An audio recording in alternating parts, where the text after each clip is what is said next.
Grande abraço. Olha, eu falei da violência nesse país, eu falei de números violentos, números que são absurdos, diga-se de passagem. A gente tem um total de mortes violentas aqui no Brasil muito maior do que os da guerra da Síria. Ora, será que o país, será que os nossos governos estão perdendo a guerra para a violência? Será que estão perdendo a guerra para a criminalidade? Porque os números, boa parte, para ser mais preciso desses números, parte da criminalidade vem de uma série de fatores que vem influenciando o crescimento desses números. É um fato triste, é uma notícia de se lamentar, mas é a mais pura verdade. É o que a gente encontra, é o que a gente vê todas as manhãs, todas as noites, nos noticiários. Mortes e mais mortes, isso latrocínio, homicídio, enfim. Companheiros, se a gente parar para analisar, se a gente parar para pensar, o nosso país, ele vem no número crescente de mortes. A violência vem tão crescente que é de se ter certeza que o país está perdendo a guerra para a violência, está perdendo a guerra para a criminalidade. Alguns números são tanto quanto interessantes e muito preocupantes. O número de pessoas mortas de forma violenta aqui no país, aqui no nosso Brasil, num gigante adormecido, é semelhante a de países em guerra. E nós não estamos vivendo uma guerra. Nós não vivemos uma guerra, a não ser que a gente possa comparar esses números da violência com uma guerra civil. Aí sim a gente pode chamar de guerra, tá? Mas agora, nesse período que antecede as eleições, a gente vai ouvir discursos e mais discursos salvadores, discursos sobre a melhoria na segurança pública, a diminuição desses números. Isso aqui, esses números, servirão de moeda de troca de voto.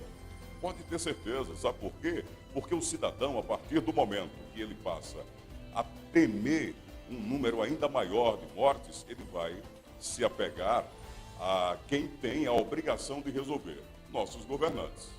E nós estamos passando por um período crítico nesse país, de crise econômica que ninguém ainda conseguiu explicar essa crise econômica, de uma crise política terrível e agora, partindo do princípio que o país está com um número de violência, de homicídios, de mortes violentas absurdo, um número assustador, a gente vai ouvir novamente senhores que estão querendo reeleição ou a eleição, sabe, chegarem com um discurso bom, de salvador da pátria, para a diminuição no número de homicídios, para o enfrentamento da criminalidade, a reestruturação das nossas forças de segurança. E a gente sabe que ao longo dos anos a gente ouviu muito isso e ficou muito na teoria.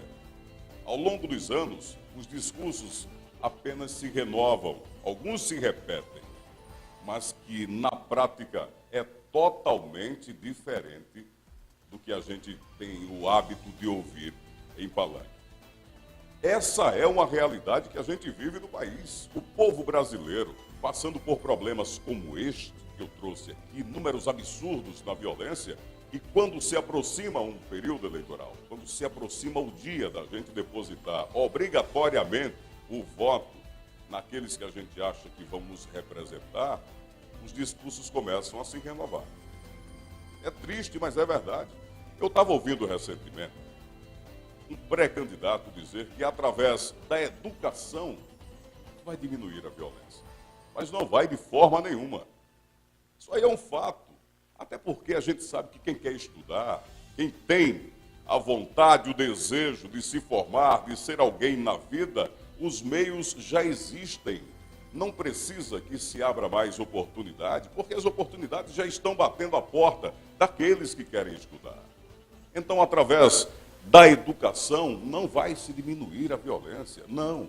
Eu acredito que com a reestruturação das forças de segurança, você pode sim chegar a diminuir esse número absurdo de mortes violentas, de homicídios, se você tiver mudanças no nosso Código Penal, que lamentavelmente muito já foi debatido, mas nada ainda foi mudado, a gente pode ter sim uma diminuição na violência. Porque o bandido ele vai temer, primeiro, a mofar na cadeia, a mofar trancafiado. Não é verdade? Hoje em dia a gente tem um país que ele desarmou o homem de bem, que não se preocupou em desarmar a bandidagem. A criminalidade aumentou.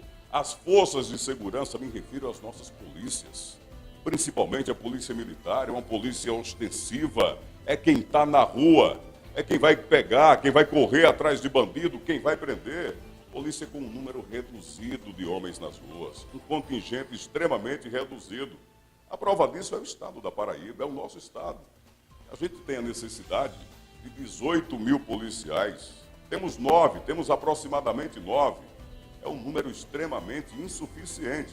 Então, no que diz respeito a essa violência absurda que a gente vive hoje, o que a gente vai ouvir a partir de agora, até chegarmos a outubro, dia das eleições, né, onde a gente vai novamente consagrar nossos representantes, ouviremos discursos e mais discursos salvadores da pátria.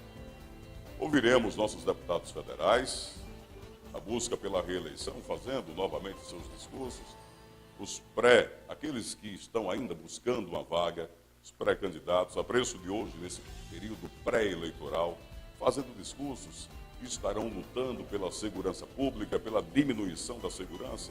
Gente, nossos representantes têm um aparato, nossos representantes têm segurança, nossos representantes têm um conforto dado por nós. Mas só quem sofre na pele esse índice absurdo de violência, essa elevação na violência, somos nós. É o povo sofrido, é o povo simples, é o povo humilde, é o povo pobre. E muitas vezes, diante dessa degradação, dessa falta de estrutura das forças de segurança, até um boletim de ocorrência está difícil de se fazer em algumas cidades. Cidades pequenas, cidades do interior, que unificaram as delegacias para que você possa encontrar um delegado hoje de plantão.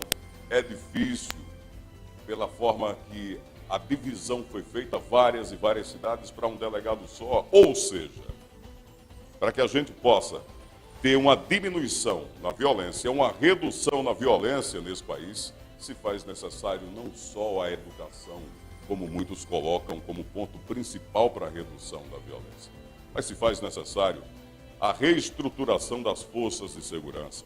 Não é desarmar o homem de bem desse país, não é desarmar o homem trabalhador, o homem do campo, né, que está com medo agora, que aquela tranquilidade do campo já não existe mais. Se faz necessário para a redução dessa violência nesse país, mudanças nas leis, rigor nas leis, colocar esses pilantras na cadeia e, consequentemente, trancafiá-los para que sirvam assim de exemplo para outros não entrarem na criminalidade. Aí sim, a gente pode ter uma redução nesse país dessa violência absurda. Enquanto isso, vamos ficar no campo das promessas e no campo da incerteza. Vamos ficar também alimentando aquele último fio de esperança que o povo brasileiro ainda tem.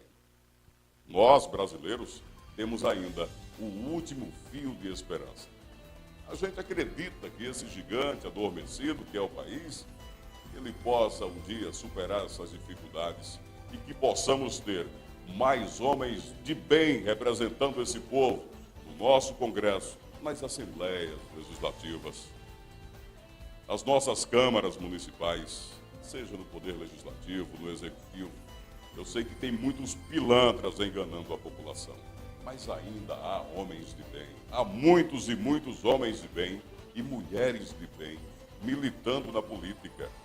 Alguns ainda na política partidária e outros já na política administrativa. Nós temos vereadoras, prefeitas, deputadas, senadoras, governadoras, mas lamentavelmente, esse país é o país que, quando se fala nos que nos representam lá em cima, a gente está falando da minoria que não tem rabo preso, a gente está falando da minoria de bem e a maioria que, lamentavelmente, faz esse povo de bobo, esse povo de palhaço, todos os dias. Mas eu espero, seriamente, que a seriedade possa estar mais presente com os nossos políticos, que a gente possa ver a autenticidade desses discursos, que a gente possa ver esses discursos sendo colocados em prática e que reestruturem as nossas forças de segurança. Façam mais pela Polícia Militar, valorizem esses homens que vão às ruas todos os dias defender a sociedade, equipem a polícia para que a polícia tenha condições, para que possa equilibrar as forças da criminalidade, da bandidagem e as forças da polícia. Porque, lamentavelmente, se continuar dessa maneira, a gente não sabe onde vai parar. Esse país vai se tornar um país sem leis. Aliás, eu posso até fazer um trocadilho aqui. Leis a gente tem, e muitas, diga-se de passagem. O que a gente não tem é rigor nessas leis, né? Essas leis efetivamente moralizando